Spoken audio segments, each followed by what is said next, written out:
Hey, all you cinephiles, welcome back to Three Buck Theater. My name is Matt Jarbo. Today I want to talk about Hollywood learning the wrong lesson off of Terrifier 3 success, because I feel it's going to happen.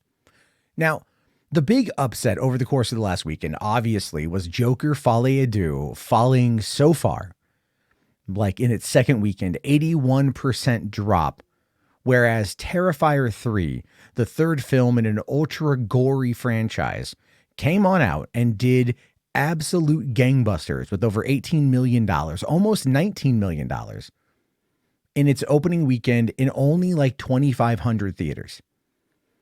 And the movie's budget was like $2.5 million, whereas Joker Folie à Deux was, like $200 million before print and advertising. So it's a real big upset, right? Clown v. clown is what I saw a lot of people on the internet saying. But I think there's a lesson to be learned here about what fans want, what audiences want, and what Hollywood in some cases, and I would argue more than not these days, is failing to deliver. Why is something like Terrifier 3 such an upset? Well, let's quickly talk about that. The first movie came out 2016? Then they did, I think the first short film for it came out in 2016. And then they did the first movie, I think 2018 or 2019, somewhere in there. That was only $100,000. And then 2022 saw Terrifier 2 come out, and that that had a $250,000 budget. And this movie had about 10 times that amount, and all of it was on the screen. I have a quick review of it up on the channel.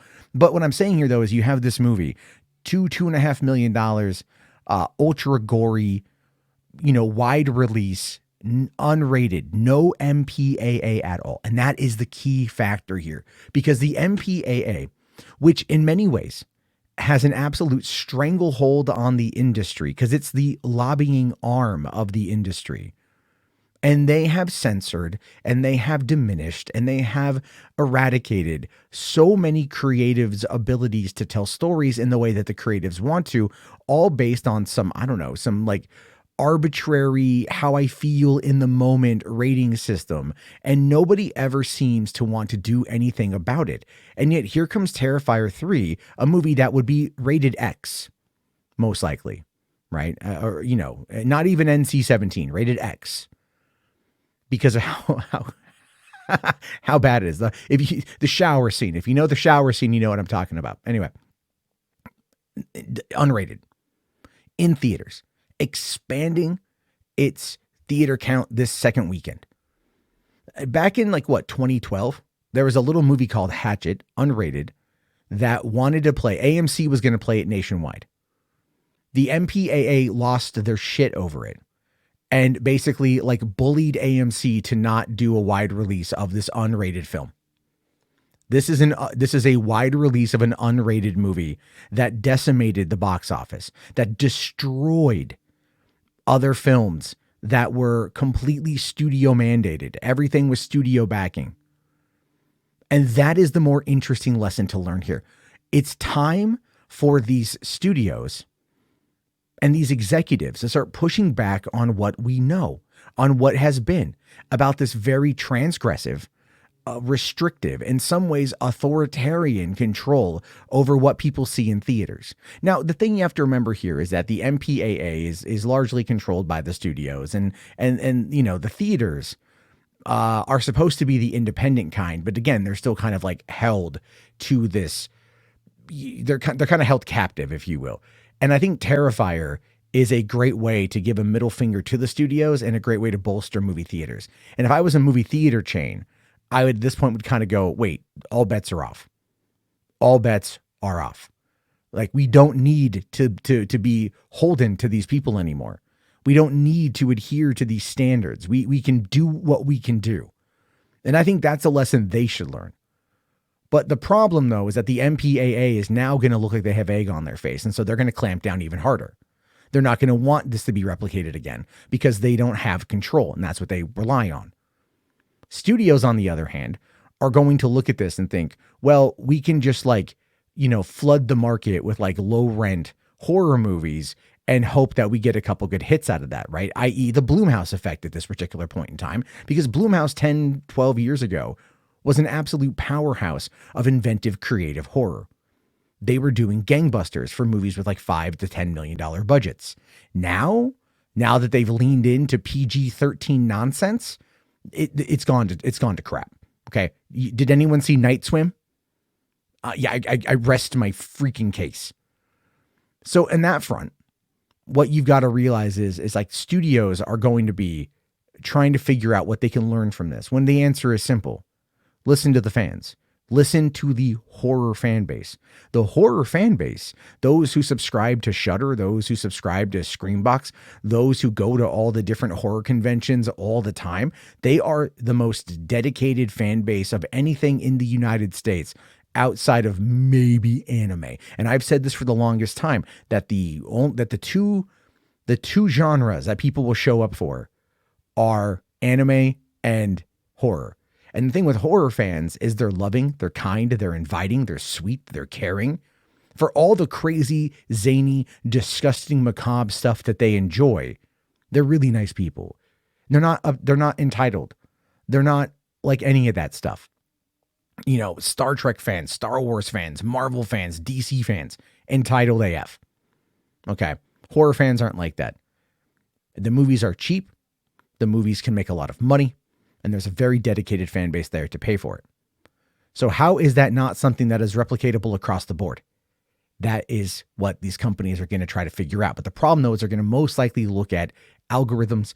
They're most likely going to look at what their reports say or whatever, based upon like Post Track or, whatever, Cinema Score or whatever, all that stuff.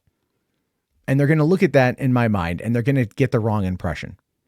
When what they need to do is embrace the creative spirit that comes out of these entities. Low to mid-budget films are not something to scoff at. Low to mid-budget films are, quite frankly, the backbone of Hollywood, because those movies can be made for more, or more can be made for less. And if one pops off, it generally will tend to pay for the others. Micro-budget films were a big thing with Lionsgate and Paramount and Sony and Warner Brothers and Universal and everybody. They all had their own little label for micro-budget films. Those have largely gone away. They're not doing those as much anymore.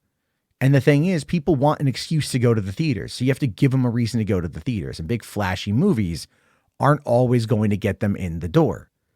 But if you have something that's a slow build of a franchise like Terrifier, you will go from $100,000 DTV film that came out, 7 years ago, to the number one movie in the United States. Sure, 18 million ain't anything like Deadpool's like 250 million.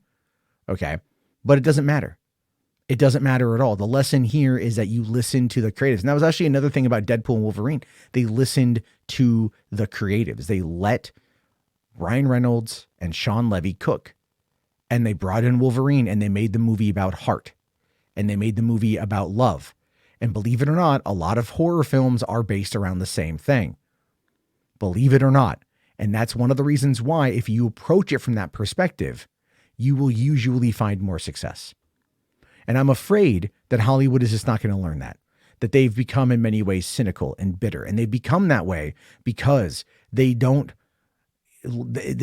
people in charge are now looking at things through the lens of an algorithm, through the lens of what's going to protect their shareholder prices for their telecom parent company or anything like that. Or they don't want to offend anybody, or they don't want to upset anybody, or they need to stick with the PG-13 model because they want to be the most inviting. No, we don't live in that world anymore. And that world was always terrible and restrictive and full of censorship. My hope is that Terrifier 3 can start to break down those barriers, to show movie theaters to start booking those kind of films. They'll make more money on the back end because guess what? Those things are cheaper to make, so there's a higher profit margin. And fans will show up and they'll talk about it, and horror convention fans will go to these things.